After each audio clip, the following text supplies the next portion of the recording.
we have our, not first activist, but first, I think, official politician. So I'm really excited to welcome Supervisor John Avalos to the show.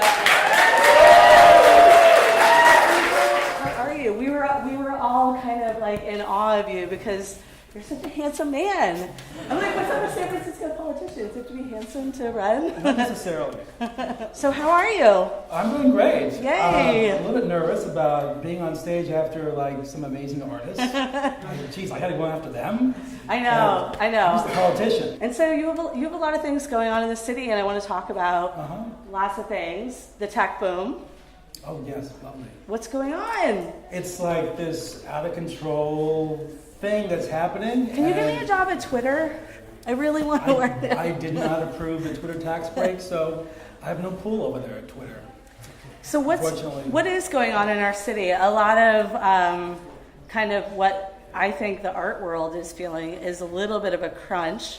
It's exciting because there's a lot of amazing things coming in. I feel like the city is really cleaning up, and people are coming in, and the economy is coming back. But some of that affects some of us a little negatively. Yes. I mean, so what do we do about that? It cuts both ways, and it cuts in a positive way, and it cuts. I see much more in a negative way in terms of artists being able to stay in San Francisco and be able to afford to live here in San Francisco. And poets, musicians, visual artists just are having a difficult time being able to stay here, paying for the rent.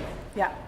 You lose your apartment, and then you're trying to find another apartment, and you'll go to an opening to show a house, and there are like 10 people there, maybe 30 people there, who are all outbidding each other for a space. And that brings me to another thing that you've been working on is working with people locally to get local hire. I got some legislation passed, but then actually making sure it actually is successful is another thing. Right. And, we're seeing that there's a lot of resistance to actually wanting to hire locally, and we're also seeing that the economy is skewing in a place that's only supporting the most highly skilled, the most highly educated.